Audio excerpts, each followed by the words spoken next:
I'll take everything in the inheritance. My eldest son. Jack was urgently transported to the hospital after an accident and sadly lost his life. Carla, Jack's wife, despite knowing he was taken to the hospital, never showed up. However, as soon as she learned of Jack's death, she suddenly appeared before us and uttered these words. Hearing Carla's words, I couldn't help but smirk internally. Then, I offered Carla some words of consolation. My condolences. Carla's mother laughed mockingly, but she would be shocked if she knew the truth. The laughter is only temporary. My name is Teresa Reed.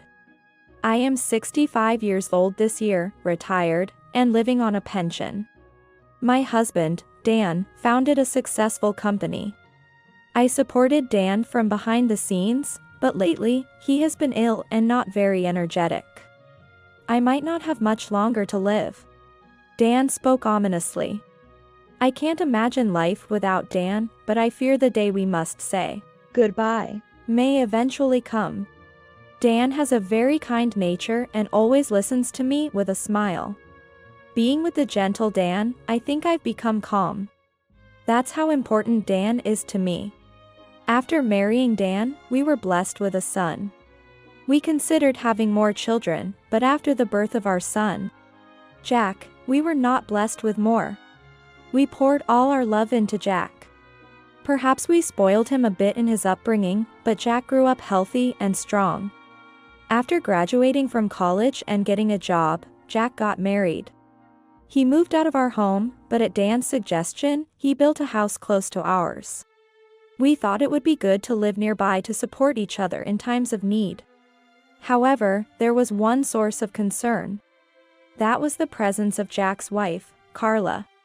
Carla, Jack's wife, had a peculiar personality. It seemed Dan hadn't noticed Carla's bad traits. When we first met Carla, we were shocked by her audacity. Didn't she think to be polite when meeting her spouse's parents? It was strange, but I tried not to mind, thinking it was just her character. But Carla complained about the layout and interior design of the house Dan was building for Jack. Meeting Carla's demands would require a significant additional cost. She asked us to cover that cost as a wedding gift. In other words, Carla was an audacious and unreasonable woman. I remember even Dan was lost for words. Eventually, we went ahead with the interior renovations to make the house as Carla wanted. Of course, Dan paid for it, and Carla seemed satisfied. Unexpected interior work delayed Jack and Carla's move.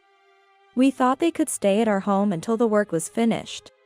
But Carla preferred to live in a hotel. Staying in a hotel every day would cost a lot of money. Still, Carla ignored our advice and started living in a hotel. They stayed in a hotel for about 2 weeks at Carla's request, but eventually, the cost was billed to us. I thought it would be for Jack's benefit, but there were parts one couldn't agree with. I'm okay with staying at my parents' house, but Carla doesn't like it. I want her to stop because staying at a hotel costs a lot of money. Jack seemed to have opposed the hotel stay. Nevertheless, Carla overruled Jack's objection. I was anxious about whether their relationship could last. Carla used to be an office worker but quit her job to become a housewife after marrying Jack. When we told Carla the renovations were complete, she made a clearly displeased face. She should be happy about their own home. I wondered why she seemed unhappy, and then Carla said something surprising. I wish I could live in a hotel forever. No need to clean or prepare meals. I hate the idea of having to do it all myself now. Carla muttered her true feelings, thinking I was not listening. Life in a hotel must have been very comfortable. However, she should at least feel grateful for the house Dan built for them with kindness. But for Carla, giving up the easy life was something she just couldn't bear. I think hotels are convenient. But living in a new house allows you to freely enjoy without any reservations. I casually spoke to Carla, but she sighed in response. Witnessing Carla's attitude, I couldn't help feeling anxious about whether we could get along with her in the future. Regardless of our relationship, I was also worried about whether she could get along with Jack. However, since Jack's and our home are close by, I thought it would be fine as we could always come over if needed. So I didn't think too deeply about it. Finally, it was time for Jack and his wife to move into their new home. And we helped with the moving process. But Carla didn't lift a finger, complaining that it would ruin her nails. And just sat watching us work the entire time. Hurry up, please. My favorite drama starts in an hour, so I want it done by then. While playing games on her smartphone, Carla criticized our work. Dan is usually calm, but I noticed he was a bit annoyed. Jack, under Carla's thumb, worked without complaint and focused on the task. I wanted to complain about Carla's terrible attitude, but I decided to endure it since we wouldn't have much to do with them once the move was over. After that, we had little interaction with Jack and his wife, even though we lived nearby. We didn't feel the need to visit Jack and his wife's house, and they didn't come to ours. I thought we would visit each other's homes occasionally since we lived close by. However, there was no family interaction at all after they moved. It was sad that there was no interaction despite Dan's wish for Jack to live nearby. I thought Dan felt lonelier than I did, so I told Jack, "You should come by the house sometime." I'd like to, but Carla isn't keen on visiting. I'm hesitant to force her. Jack shared Carla's feelings reluctantly.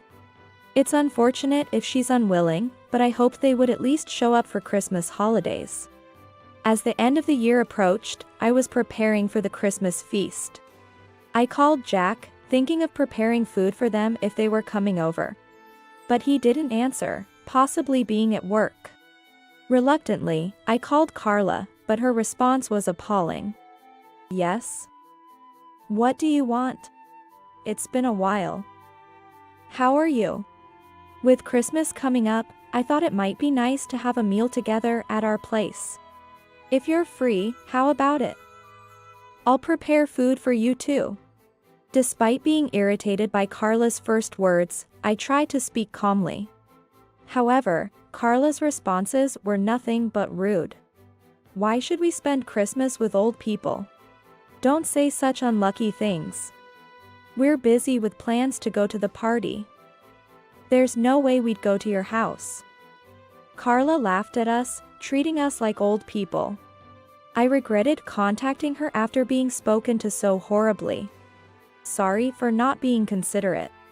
You're young, so of course, you have plans. Forget what I said, please. Well, if it's just showing up, that might be okay. Are you going to give us a Christmas gift? If I'm getting money, I might consider coming over. Christmas money? What is she talking about? Is she saying she'd only visit if she gets money? I already had a bad impression of Carla. But this incident confirmed she was indeed unreasonable. It's not that I didn't want to give Christmas money. But knowing it was all about the money made me not want them to come over. I decided to spend a quiet Christmas Eve with Dan alone, without inviting Jack and his wife. On Christmas Eve, I was busy preparing the holiday meals. Suddenly, Dan had a seizure and collapsed. The Christmas celebration was the furthest thing from my mind. As I accompanied him to the hospital in an ambulance, Dan did not wake up for quite some time. Days passed, and Dan never recovered, ultimately passing away. The event was so sudden that everything turned dark before my eyes. Worrying about Carla was the least of my concerns then. I never imagined losing Dan at this time, and I was deeply saddened by his loss. I contacted Jack to inform him about Dan. Jack came to the hospital immediately and broke down crying upon seeing Dan. He couldn't accept that he wasn't there for Dan's last moments. I had called Jack once when Dan was taken to the hospital. But Carla had said they couldn't come because she wanted to go to the Christmas party. It seemed Jack went reluctantly with Carla to the party, not at ease. However, it appeared Jack hadn't expected Dan to pass away. And he was even more devastated than I was. I regretted not insisting Jack come to the hospital by any means necessary, since Dan's assets were supposed to be inherited by Jack. I got caught up in various procedures, leaving me no time to grieve. After a while, all procedures related to Dan were completed, and I felt relieved. Jack took over Dan's company. Jack must have had a good sense for business, as the company grew rapidly.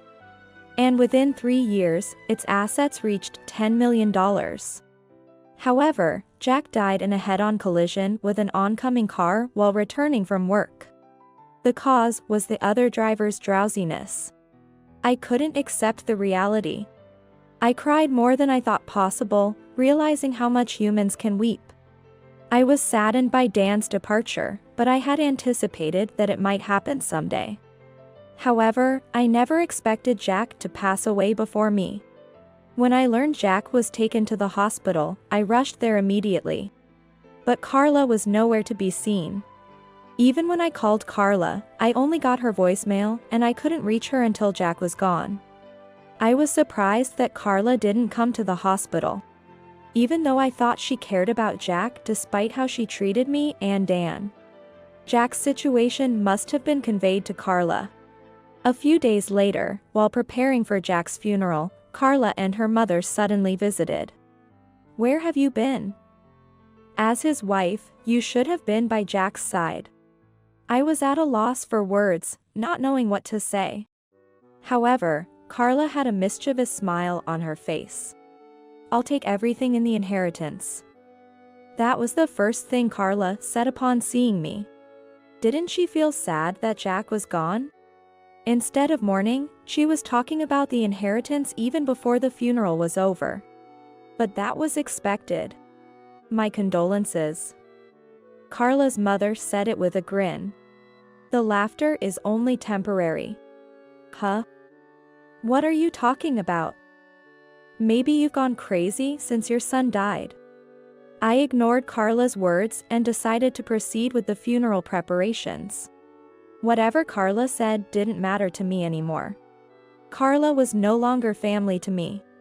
Jack's funeral concluded without any issues. Though I was saddened, I couldn't afford to be depressed forever. It was the beginning of my revenge against Carla, who had treated me poorly. Once, Jack had consulted me about Carla possibly having an affair. I hired a detective for Jack's sake and asked them to investigate Carla. The investigation revealed Carla's infidelity. Although Carla was a housewife, she was always meeting other men while Jack was at work, not just one man but several. Carla was deeply involved with multiple men. Until Carla's infidelity was discovered, she would have inherited Jack's assets if anything happened to him. However, once Jack learned about the affair, he changed the beneficiary to me. Carla still thinks she is the beneficiary. That's why she declared she would inherit the estate. Jack had been considering divorce, but he thought that divorcing would mean losing half of the inheritance. Therefore, he decided not to divorce for the time being, leaving his money in his account while he observed the situation. This was just before the incident happened. I wonder how Jack felt, which left me feeling helpless. At the same time, I thought I wouldn't let Carla get away with this. The day after the funeral, Carla bombarded me with an excessive number of calls, probably realizing she couldn't inherit the estate. I could guess what Carla was thinking, so I continued to ignore her relentless calls regardless of how many there were. There was nothing I wanted to discuss with Carla. Even days later, the calls from Carla didn't stop. I could understand her frustration, considering Jack's assets were worth $10 million. If Carla had truly cared for Jack as a wife, this situation wouldn't have arisen. However, Carla's selfish actions and neglect of her family had finally caught up with her. I successfully inherited Jack's estate and completed all the procedures. At that point, I decided to try contacting Carla. That said, since she kept calling incessantly, I planned to answer the next time she called. A few minutes later, as expected, Carla called, so I decided to pick up. You finally answered the phone. Why are you ignoring me? Do you know how many times I've called? What do you want by calling? You never answer the phone when I call you, anyway. I don't think you have any right to complain. I couldn't help but make a sarcastic remark, but honestly, it was the truth. Carla only contacts me when she needs something. When I have something urgent, she rarely picks up. What do you mean I can't receive the inheritance? Did you scheme something? Just because you dislike me, you can't just take away my inheritance. That's why I hated you. I'm the beneficiary. So you should make it possible for me to receive it. If you don't, I'll sue you. This was all decided by Jack. I'm just respecting his wishes. If you want to sue, go ahead.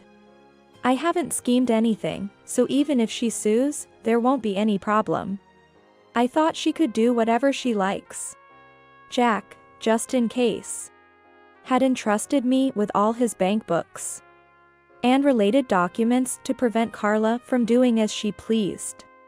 For a while, there was no contact from Carla, nor did she visit our house. I thought she had given up when suddenly I saw an incoming call from Carla on my smartphone and accidentally answered. It's your fault I'm drowned in debt now. You should take responsibility. Since you received $10 million, I think you could help me out a bit. Carla screamed at me right away, but I could guess why without needing to hear the reason. According to the investigation by a detective, Carla had been involved with a married man. Jack had contacted the woman involved, sending her proof of the affair. The woman, while prepared to resent him, seemed grateful to Jack and said she would divorce her husband, who was Carla's affair partner. Moreover, she planned to demand compensation for the money scammed by both Carla and her lover. Carla's debt was likely due to this compensation. I was just having fun, not cheating, yet I was sued for compensation by 3 people. You must have told the wife, didn't you? She said someone told her, but you're the only one I can think of. No one else would do such an outrageous thing. I was puzzled by what the 3 people meant. I only knew about one affair. From Carla's words, it seemed she wasn't involved with just one married man. Being sued for compensation by 3 people would indeed be a difficult situation. However, I had no obligation to help her. Now she comes seeking help. What was she thinking? I don't know about that. You were involved in something that got you sued for compensation? I didn't say that, but well, they must have misunderstood my just having fun for something else. It's not like I would cheat. I think it's because of you that it got exposed. Admitting to being exposed meant admitting to the affairs. I decided to tell her the truth. Exposed means your affair was exposed, right? Jack was the one who noticed your affairs. I understand you might want to blame me, but it's your fault for having an affair, isn't it? Do you understand why Jack didn't leave the inheritance to you? That's not true. I wasn't cheating. I was just playing around to kill time. To think I lost $10 million because of that, it's unbelievable. Did you rejoice thinking I got what I deserved for losing $10 million? Why didn't you defend me? Why would I have any reason to defend Carla? She hurt my son. There's no way I could support someone like that. I wondered how she could be so carefree. Why should I have to defend you? You treated us poorly and betrayed Jack. There's no need for me to help someone like that. I'm your daughter-in-law, aren't I? Shouldn't you have tried to make our relationship work? Can you still call yourself a mother-in-law? Carla's actions and words up to this point never made me feel she recognized me as a mother-in-law. Only when it was convenient for her, she'd call me a mother-in-law. I felt I could no longer tolerate Carla's absurdity. We're no longer family, so please stop relying on me. There's nothing good in being involved with you anymore. I don't have a single penny to give you. Please stop contacting me." While I wondered if I was too harsh, I ended the call. It wasn't my intention to be malicious toward Carla. Initially, I wanted to cherish her like my own daughter since she married Jack. However, it was Carla who didn't allow that to happen. It's unreasonable for her to complain to me. Despite Carla's continuous calls afterward, I ignored them all, thinking there was no point in talking further. A few days later, while doing the dishes, the doorbell rang unexpectedly. With no delivery scheduled, I was suspicious of who it could be, fearing it might be Carla. Reluctantly approaching the door, I heard a voice resembling Carla's and decided to quietly return to my room. "I know you're there. Pretending not to be home is useless. Give me back my money." "That money is mine, you thief. How dare you take my daughter's money? Come out right now." Hearing this, I quietly went back inside. Carla and her mother had come. Shortly after, I called the police. Since Carla and I were strangers now, her coming to my house was nothing but a nuisance. I waited inside until the police arrived, not venturing out. But then heard a loud noise from the entrance. Something sounded like it was being broken. Perhaps they destroyed Dan's beloved bonsai?